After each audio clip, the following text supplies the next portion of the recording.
Hello everyone, good evening. तो last time हम कर रहे थे वेइंग मशीन, ठीक है। आई होप आपको अच्छी तरह समझ में आ गई होगी, ठीक है। आज हम उससे आगे बढ़ते हैं और नेक्स्ट पार्ट जो हम करते हैं वो करते हैं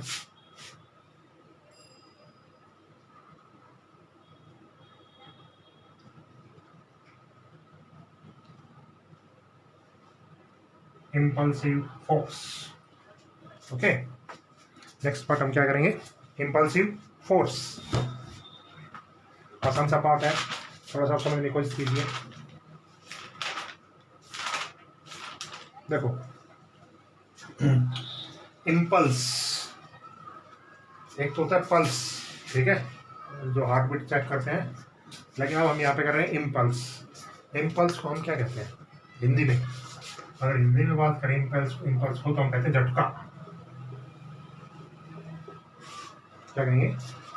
झटका। झटका का मतलब क्या है वो देखिए आप। हिंदी में यूज नहीं करूँगा, वैसे बता दिया मैंने आपको, ठीक है। ज़्यादा large magnitude in short interval of time.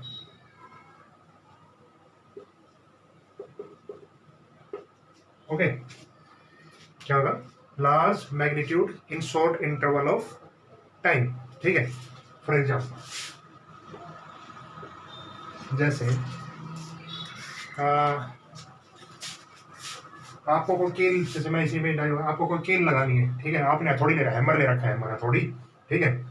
तो क्या आप इसको इस पे रख के ऐसे ऐसे करते हैं? क्या करते हैं आप? ऐसे ठोक मारते हैं, ठीक है। इसका मतलब क्या है? इसका मतलब ये है कि आपका जो टाइम ऑफ कॉन्टैक्ट है वो वेरी स्मॉल। इसका मतलब इसमें क्या होना चाहिए? टाइम ऑफ कॉन्टैक्ट जो है वो वेरी स्मॉल होना चाहिए, ठीक है।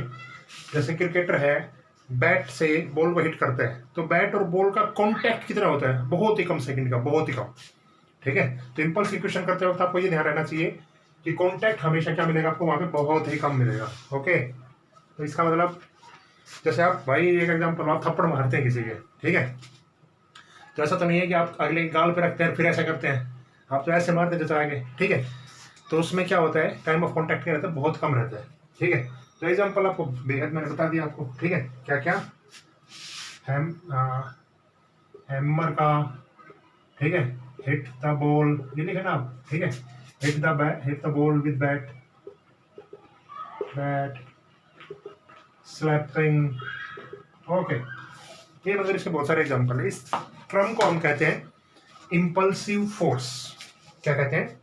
Impulsive force. अगर मैं इसका ग्राफ बना के दिखाऊं आपको, इस चीज का ग्राफ ऐसा कुछ होता है, फोर्स और टाइम।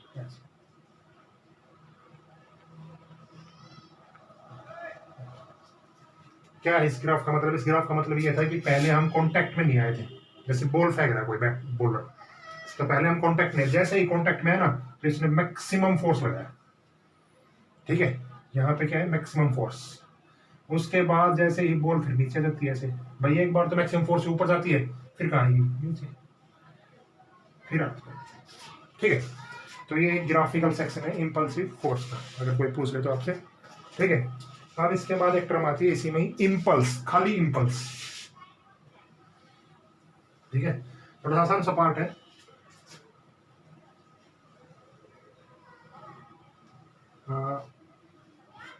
इम्पल्स इसी में ही है नीचे, जैसे आप इसी के नीचे लिखेंगे इम्पल्स।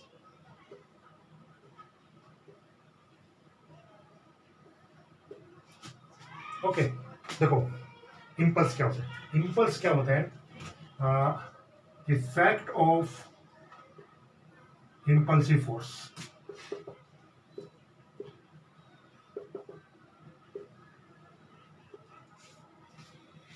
ठीक है। या इसका दूसरा नाम ले देते हैं हम चेंज इन, ये बहुत इंपॉर्टेंट है, change in linear momentum. Change in linear momentum, ठीक है। ये चीज समझ गए आप यहां तक? ठीक है। तो देखो, सेकंड लॉ की बात हम चल रहे हैं अभी तक। सेकंड लॉ में अगर मैं कहूं एफ इज इक्वल टू क्या होता है, डीपी अपॉन में क्या होता है, dt। अगर मैं डीपी को इस साइड लिया हूँ तो एफ इंटू में क्या हो जाएगा, dt। अगर मैं इंटीग्रेशन करूँ इसका p, ठीक है, इज इक्वल टू क्या हो जाएगा बताइए आप मुझे, इंटीग्रेशन ऑफ एफ dt, ठीक है। अब टाइम की आप कोई भी लिमिट लगा दीजिए, फोर्स आप मेजरमेंट कर लीजिए, तो इससे क्या आ जाएगा, अपने पास इम्पल्स आ जाएगा, ठीक है। तो इसकी दूसरी डेफिनेशन क्या होती है, चेंज इन लीनियर मोमेंटम। मतलब क्या है, इम्पल्स जो होता है ना वो क्या होता है, P final minus P initial, ठीक है। किससे निकालते हैं हम, न्यूटन सेकंड लॉ से, ठीक है। एक्चुअल में इम्पल्स का फॉर्मूला क्या होता है बता देता हूँ आपको, I is equal to F into में टी, एफ एवरेज, ठीक है। अब इसमें आप रखेंगे, देखो एफ इंटू में टी आ गया ना, तो ये पी, यहाँ पे पी आया था, तो पी का मतलब क्या है, चेंज इन मोमेंटम, ये डीपी का मतलब क्या है, चेंज इन मोमेंटम। तो आई को मैं क्या लिखता हूँ, और P F minus T I. ये चीज समझ गया नहीं, बताओ आप यहाँ तक, ठीक है। कुछ नहीं किया हमने, देखो इम्पल्स का मतलब effect of impulsive force. Effect of impulsive force क्या होता है कि फोर्स कितने टाइम में आपने कितना फोर्स लगाया वो क्या बताएगा आपको, इम्पल्स, ठीक है। अब इसको निकालने की कोशिश करते हैं, देखो किस तरह निकालेंगे। हम ये जानते हैं डीपी अपॉन dt होता है, डीपी का हमने इंटीग्रेशन किया, लिमिट रख दो फाइनल से इनिशियल, तो एफ dt आ गया। एफ dt का क्या इंटीग्रेशन दो, एफ इंटू में टी, एफ एवरेज इंटू में टी हो जाएगा dt का इंटीग्रेशन, ठीक है। बता देता हूँ, प्रूफ बता देता हूँ इसका कैसे है। तो p इज इक्वल टू क्या आ गया, एफ एवरेज इंटू में टी, और एफ एवरेज इंटू टी किसकी वैल्यू थी, आई की, तो इसीलिए हमने आई के बराबर क्या रख दिया, p। और ये p क्या था, चेंज इन मोमेंटम था, इंटीग्रेशन करेंगे ना तो चेंज इन मोमेंटम, ठीक है। p final minus p initial, ठीक है। क्लियर, ये चीज यहाँ तक समझ में आ गया होगा ना, कोई बात नहीं आया तो मतलब समझ में तो आ गया होगा, लेकिन आपको क्वेश्चन से बताते हैं इसको करके आप, और मैं थोड़े से अच्छे लेवल की क्वेश्चन लेता हूँ, ठीक है। देखो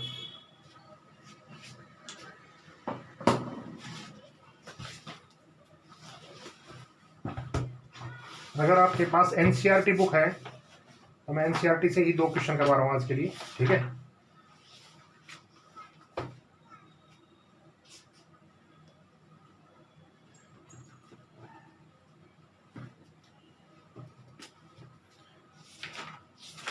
एक पहले आसान करवा देता हूँ, फिर आपको ये लगेगा कि किस तरह करने में, ठीक है। देखो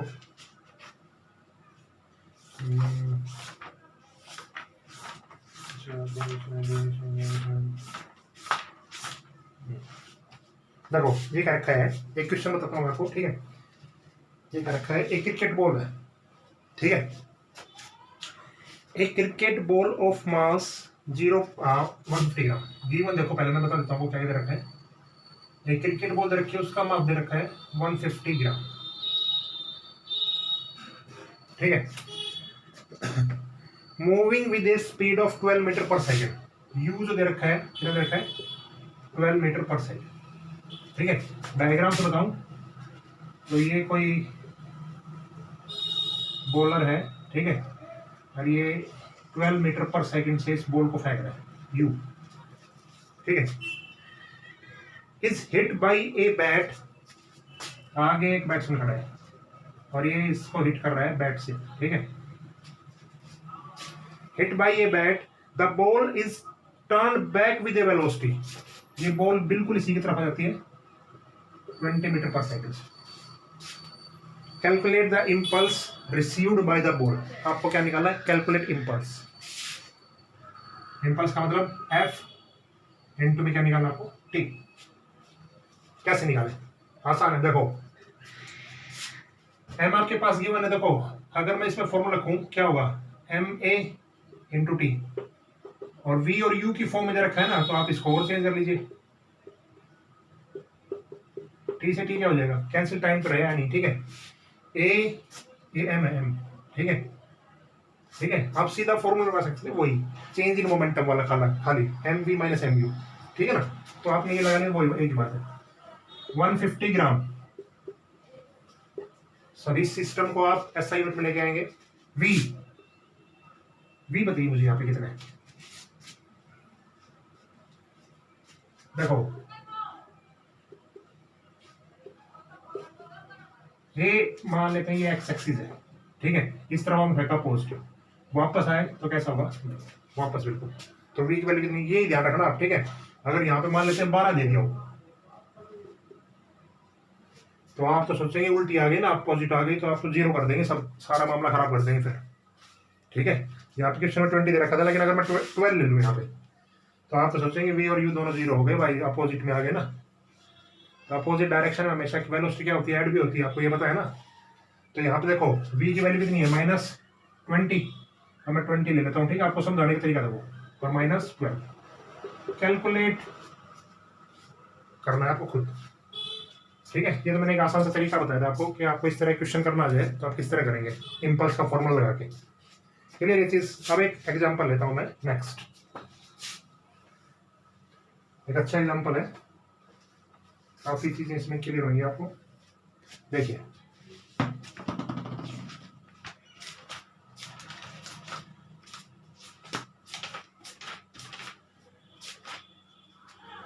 देखो कुछ इस तरह का ये दे रखा है, ये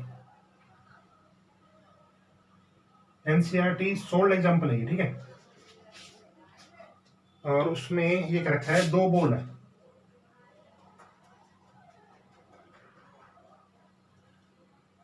एक चल रही है u स्पीड से, ठीक है, और m इसका मास है, m इसका मास, ये यहां पे आ गई इस दीवार से टकरा के, ठीक है। आप क्वेश्चन नंबर बताता हूं आपको, ये क्या रखा है, 2 identical balls strike a rigid ball, 2 ball है, ठीक है, ठीक है,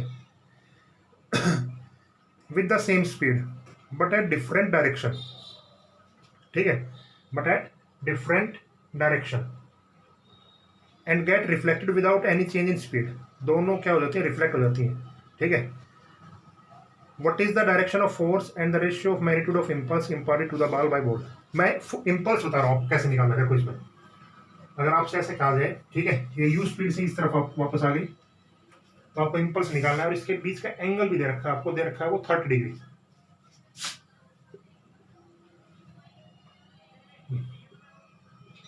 दिस इज 30 ऐसे दे, हाँ जी ऐसे दे रखा है, ठीक है।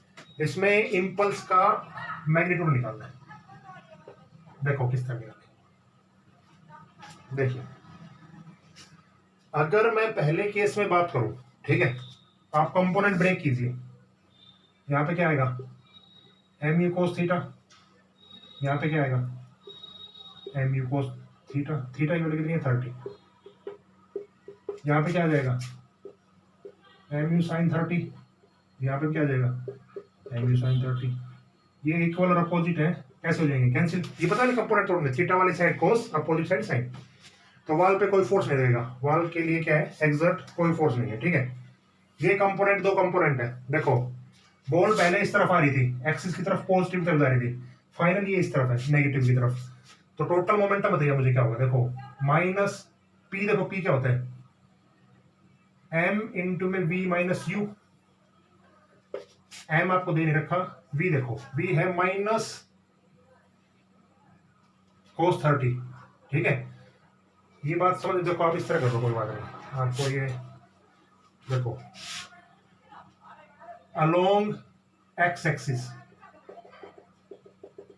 देखो एक्स एक्सिस के अलोंग लगाओगे आप, ये एक्सिस पहले ये पॉजिटिव तरफ जा रहा था, ठीक है, तो ये u है और ये v है, तो v तो उल्टा है नेगेटिव, तो mv माइनस mu अगर मैं फॉर्मूला लगाऊं, देखो तो दोनों v u सेम ही है, तो पहला आएगा माइनस mu cos 30 और दूसरा भी क्या आएगा, माइनस mu cos 30, कितना आ जाएगा ये, माइनस 2 mu cos 30, ठीक है, और cos 30 वैल्यू कितनी होती है, बताइए मुझे कितनी होती है cos 30 वैल्यू, √3/2,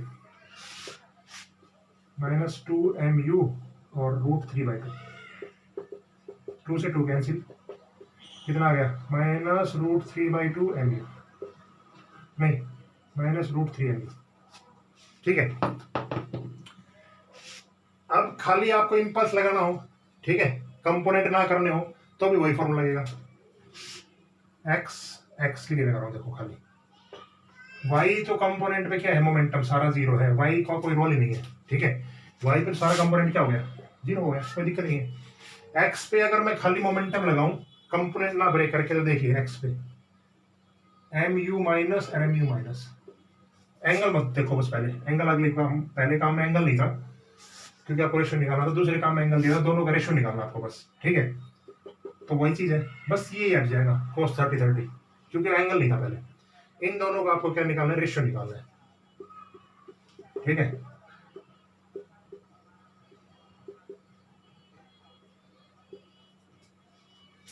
बताइए, ठीक है। ये भी पहले माइनस का था, ये भी माइनस का है, माइनस से माइनस माइनस से माइनस कितना आ गया, 2/√3, ठीक है। आए समझ में कुछ नहीं, एक बार आप बुक से देखना, इसका एनसीईआरटी सोल्ड एग्जांपल है ये, ठीक है, आपको आराम से समझ में कोई दिक्कत नहीं होगी, ठीक है। दो बोल दे रखी है इसमें, ठीक है। तो दोनों का कुछ ऐसा दे रखा है, इसमें डायग्राम में दे रखा है, ठीक है, कि ऐसी ऐसी चीज पता नहीं आपको, ठीक है। तो एक तो ये क्वेश्चन आप कर लेना, अगर नहीं आए तो फिर दोबारा पूछ लेना, दोबारा बता देगा, आपको कोई दिक्कत नहीं, ठीक है। एक क्वेश्चन आपको करना है एनसीईआरटी में, बताता हूँ आपको कौन सा क्वेश्चन है वो। एक क्वेश्चन है एनसीईआरटी का 14, बहुत आसान क्वेश्चन है, उसको आप ट्राई करना, ठीक है। एनसीईआरटी का क्वेश्चन नंबर है 14, उसको आप क्या करेंगे, खुद ट्राई करेंगे, ठीक है। मतलब ये इस टॉपिक के साथ साथ आप लिखते रहा करें, ठीक है, इससे आपकी एनसीईआरटी भी कंप्लीट हो जाएगी धीरे धीरे धीरे धीरे, ठीक है। आसानी था, ये क्वेश्चन भी बहुत आसान है, ग्राफिकल है, लेकिन है बहुत आसान है। इसमें भी आपको इंपल्स बताना था कि किस किस टाइम इंपल्स क्या रहेगा, नहीं आया तो मेरे से पूछ लेना, कोई दिक्कत नहीं, क्योंकि मैं एक टॉपिक और करवाना चाहता हूँ आज, जो आप 9th में पढ़ तो चुके हैं, लेकिन फिर भी आपको करना तो है ही।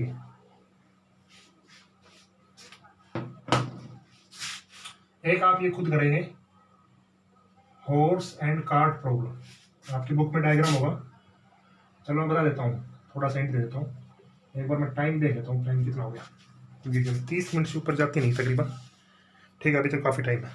देखो ये दो चीज़ें और पढ़ लेंगे इसमें, तो हॉर्स एंड कार्ट प्रॉब्लम थोड़ा सा जल्दी सीखने की कोशिश करते हैं। भाई ये कोई कार्ट है, ठीक है, ये कोई सरफेस है, ठीक है, इस पे घोड़ा गाड़ी समस्या, ये एक हॉर्स है एच, और ये सी है कार्ट, ठीक है। घोड़े का डायग्राम आप खुद बना लेना, ठीक है, घोड़ा आपको बनाता है ना, घोड़ा खुद बना लेना, ठीक है। इसका वेट अगर बैलेंस करूं, देखो क्या आएगा, क्या लिखो इसमें, इसको आप लिखो W1 खाली, और इसको N1, ठीक है। अब देखिए इसमें क्या क्या समस्या होती है। समस्या ये होती है कि ये एक रस्सी से बंधी होती है, तो रस्सी का टेंशन हमेशा इक्वल और अपोजिट रहेगा। इसमें क्या है, न्यूटन थर्ड लगाना है बस, आपको एप्लीकेबल करना है, ठीक है। टेंशन इक्वल और अपोजिट रहेगी, जितना ये घोड़ा इसको खींचेगा, ये इसको पीछे की तरफ खींचने की कोशिश करेगी। रस्सी है, रस्सी में अंदर कौन सा फोर्स होता है, टेंशन फोर्स, ठीक है। घोड़ा चलने की कोशिश करता है, तो मान लेते हैं घोड़े ने इस तरह चला, ठीक है, विद एंगल थीटा, ठीक है। अब इसका मैं कंपोनेंट ब्रेक कर रहा हूं, ये एंगल थीटा, तो ये एंगल क्या होगा, थीटा, एक लाइन पे, ठीक है। तो इसको मैं N2 मान रहा हूं, N2, तो ये क्या हो जाएगा, N2 साइन थीटा, और ये क्या हो जाएगा, N2 कोस थीटा, ठीक है। नीचे की तरफ इसका वेट है W2, बस डायग्राम यही था केवल, ठीक है। मतलब ये टॉपिक आपने 9th में पढ़ चुके हैं, करो तो कर लेना, नहीं तो कोई ऐसी मर्जी नहीं है, इसका कोई यूज नहीं है अब इस यहाँ पे, ठीक है। लेकिन फिर भी आपकी बुक में दे रखा है थोड़ा सा हिंट में, एनसीईआरटी में सिर्फ एक लाइन में दे रखा है ये, तो आप कर लेना इसको, ठीक है।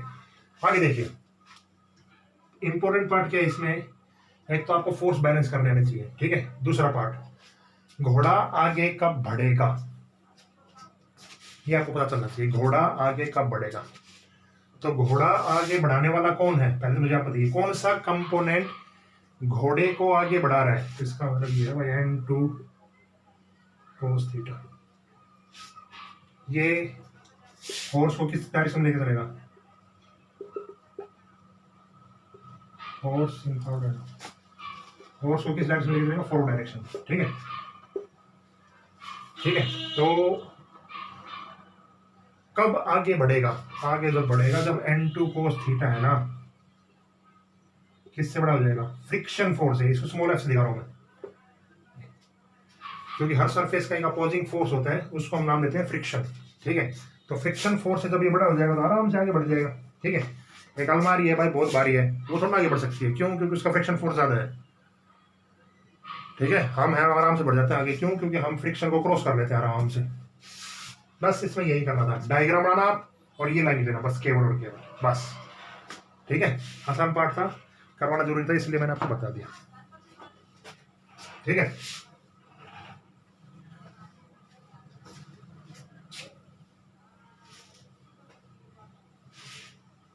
अच्छा,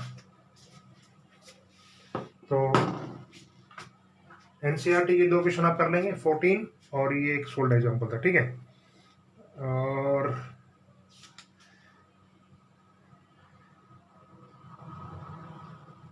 ठीक है,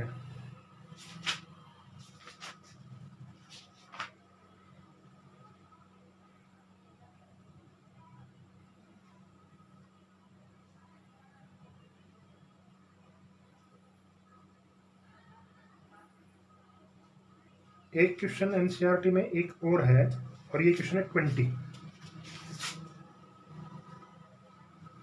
क्वेश्चन नंबर 20। इसको और ट्राई करना, वो आसान था, इसमें थोड़ा सा आपको समझना पड़ेगा। ठीक है, मतलब एन इम्पल्स के 3 क्वेश्चन आपको करने हैं, कौन कौन से, एक तो सोल्ड एग्जाम्पल और एक 14, और ये 20 अगर आपसे होता है तो बहुत अच्छी बात है, नहीं होता तो आप मुझे बताएंगे, फिर मैं अगली वीडियो में आपको इसको बता दूंगा। ठीक है, क्योंकि नेक्स्ट वीडियो हम करेंगे कंजर्वेशन ऑफ मोमेंटम, जो अपना अगला पार्ट है, कंजर्वेशन ऑफ मोमेंटम। ठीक है, अच्छा, एक छोटा सा टॉपिक और ये भी रहता है कि आपको करना होना चाहिए, आना चाहिए वैसे, ये सारे उसमें आते हैं 9th में। ठीक है, अब तो नहीं है ये भी। ठीक है,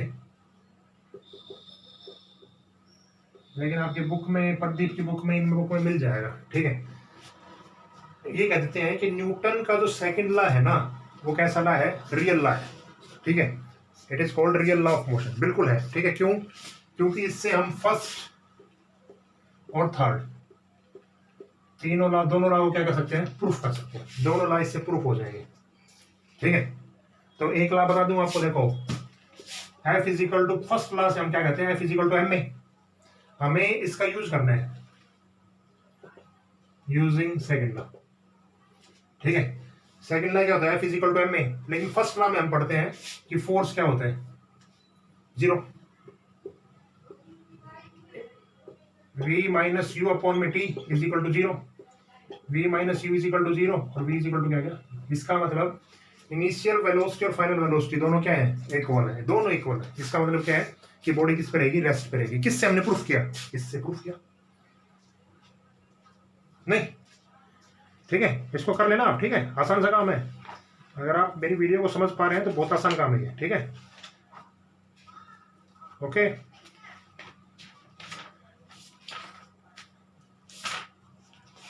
थर्ड ला कर लेंगे खुद या मैं करूँ, बताइए, थर्ड ला बताइए।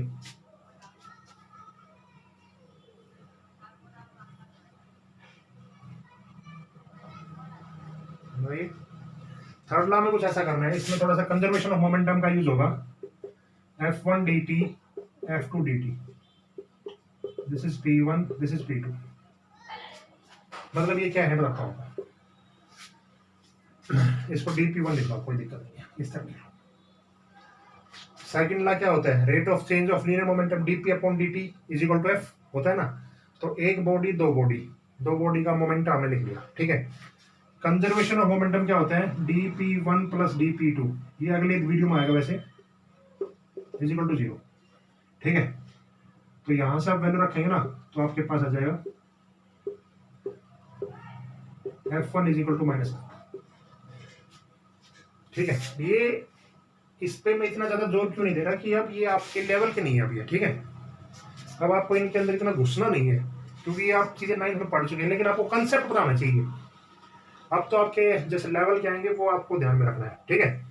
तो आज के 3 टॉपिक आपको बता देता हूँ क्या क्या करने हैं। देखो, इम्पल्स वो बहुत जरूरी है, वो 11th में 9th में नहीं था, ठीक है, उसको करना ही करना अच्छी तरह।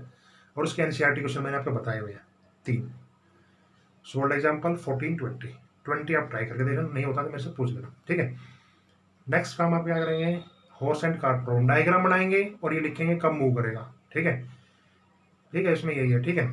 और लास्ट काम हम क्या करेंगे, ये क्या क्या काम है, हाँ, Newton second law is called real law of motion.